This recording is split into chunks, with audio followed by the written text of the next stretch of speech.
शिक्षक घाबरत नाहीत, शिक्षक लढतात. न्याय आणि सन्मानासाठीचा संघर्ष.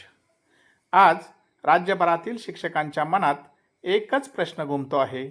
आम्ही देशाचे सुशिक्षित नागरिक घडवतो, पण आमच्यावरच शंका का? दिनांक 13 फेब्रुवारी 2013च्या शासन निर्णयानुसार 1ली ते 8वीच्या शिक्षकांसाठी TET परीक्षा अनिवार्य करण्यात आली आणि आता 1 सप्टेंबर 2025 रोजी सर्वोच्च न्यायालयाने सर्व शिक्षकांसाठी सक्तीचा निर्णय दिला आहे. हा निर्णय शिक्षकांच्या सेवाविषयक हक्कावर आणि सन्मानावर घाला आहे. शिक्षकांची खरी पात्रता. या शिक्षकांनी TET परीक्षा येण्यापूर्वी शिक्षण क्षेत्रात प्रवेश केला. त्यांच्याकडे DED, BEd, MEd अशा सर्व आवश्यक पदव्या आहेत. त्यांनी आयुष्यभर विद्यार्थ्यांचे भविष्य घडवले. अंधाऱ्या गावात प्रकाश पेटवला. अनेकांनी कमी वेतनावर, काहींनी विनाअनुदान शाळांमध्ये काम करूनही शिक्षण थांबू दिले नाही. आणि आता त्या शिक्षकांना केवळ एका परीक्षेच्या नावाखाली अपात्र ठरवले जात आहे. हा निर्णय अन्यायकारक आणि अमानवी आहे. परीक्षा शिक्षकांची नाही, शासनाच्या विश्वासाची आहे. संविधानाचा आत्मा आणि शिक्षकांचा हक्क.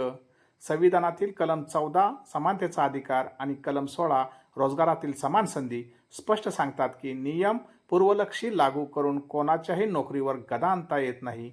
ज्यावेळी शिक्षकांची नियुक्ती झाली तेव्हा TET अनिवार्य नव्हते, म्हणून आता त्याच शिक्षकांना अपात्र ठरवणे म्हणजे न्यायव्यवस्थेचा आत्माच दुखावणे. शिक्षक म्हणजे फक्त नोकरी करणारा कर्मचारी नव्हे. शिक्षक म्हणजे संविधानाचा पहिला अभ्यासक आणि न्यायाचा पहिला वाहक. शिक्षकांवर विश्वास ठेवा, कारण राष्ट्रनिर्मिती त्यांच्या हातात आहे. शिक्षक घाबरत नाहीत, ते लढायला शिकवतात. शिक्षक कोणत्याही परीक्षेला घाबरत नाहीत. TET ही परीक्षा शिक्षकांची अडचण नाही, पण अन्यायाची सक्ती मात्र स्वीकारार्ह नाही. कारण शिक्षक विद्यार्थ्यांना फक्त गणित, भाषा किंवा विज्ञान शिकवत नाहीत. ते त्यांना अन्यायाविरुद्ध उभा राहायला, चुकीच्या गोष्टींना विरोध करायला आणि सत्यासाठी लढायला शिकवतात. आज शिक्षकांवर अन्याय होत असताना शिक्षक शांत बसले तर विद्यार्थी काय शिकतील? शिक्षकांनी गप्प बसणे म्हणजे विद्यार्थ्यांना अन्याय मान्य करणे हे शिकवणे होईल, आणि हे शिक्षकांच्या तत्वांना साजेसे नाही. शिक्षक राष्ट्रनिर्माते आहेत, अपराधी नाहीत. शिक्षकांनी या देशाचे पंतप्रधान, न्यायमूर्ती, डॉक्टर, अभियंते, सैनिक, कलाकार घडवले. त्यांच्यावर अविश्वास दाखवणे म्हणजे देशाच्या भविष्यावर अविश्वास दाखवणे होय. शिक्षकांना परीक्षा नको नाही, पण अन्यायकारक परीक्षा नको. नियम बदलले तर विचारही बदलावा लागतो. न्याय हा भूतकाळात नसेल तर भविष्य अंधारात जाईल.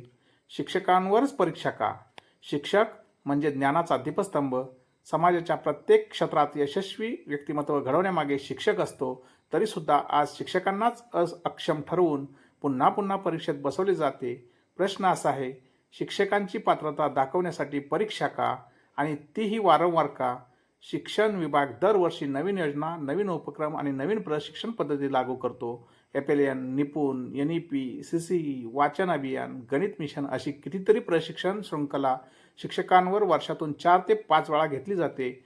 प्रत्येक प्रशिक्षण हे नवीन पद्धतीने शिकवते, शिक्षकांना अद्ययावत ठेवते. मग प्रश्न असा, जेव्हा शिक्षकांना सतत प्रशिक्षण देऊन सतत नवीन कौशल्य आत्मसात करण्यास भाग पाडले जाते, तेव्हा पुन्हा TET परीक्षा घेण्याची गरज का? शिक्षकांची क्षमता शासनालाच ठाऊक आहे. मग हे अविश्वासाचं सावट का? समानतेचा मुद्दा. जर TET परीक्षा शिक्षकांसाठी सेवा टिकवण्यासाठी आवश्यक आहे, तर मग शासनातील प्रत्येक विभागातील कर्मचाऱ्यांनाही अशीच परीक्षा अनिवार्य का करू नये? कारण कामकाज बदलते, धोरणे बदलतात आणि नव्या काळानुसार प्रत्येक कर्मचाऱ्याने अद्ययावत राहायलाच हवे ना. मग फक्त शिक्षकांवरच ही पात्रतेची चाचणी का? प्रशासकीय अधिकारी, अभियांत्रिकी अधिकारी, आरोग्य कर्मचारी सगळेच शासनसेवेचा भाग आहेत. शिक्षकावरच हा अविश्वासाचा शिक्का लावणे म्हणजे समानतेच्या अधिकारावर गदा आणणे होय. शिक्षकांची मागणी. 1. 13 फेब्रुवारी 2013 पूर्वी नियुक्त शिक्षकांना TET पासून सूट द्यावी. 2. त्यांच्या अनुभव, पात्रता आणि सेवा कालावधी मान्य करून त्यांना स्थायी संरक्षण द्यावे. 3. शासनाने शिक्षक सन्मान पुनर्स्थापित करावा, अन्यथा शिक्षण क्षेत्रावर परिणाम होईल. शेवटी शिक्षक घाबरत नाहीत, शिक्षक लढतात, कारण त्यांना विद्यार्थ्यांना लढायला शिकवले आहे. आज शिक्षक न्यायासाठी आवाज उठवत आहेत, कारण अन्यायाविरुद्ध पहिला धडा शिक्षकच शिकवतात. शिक्षकांची परीक्षा त्यांच्या गुणपत्रिकेने नव्हे, तर त्यांनी घडवलेल्या पिढ्यांनी दिलेली असते. धन्यवाद.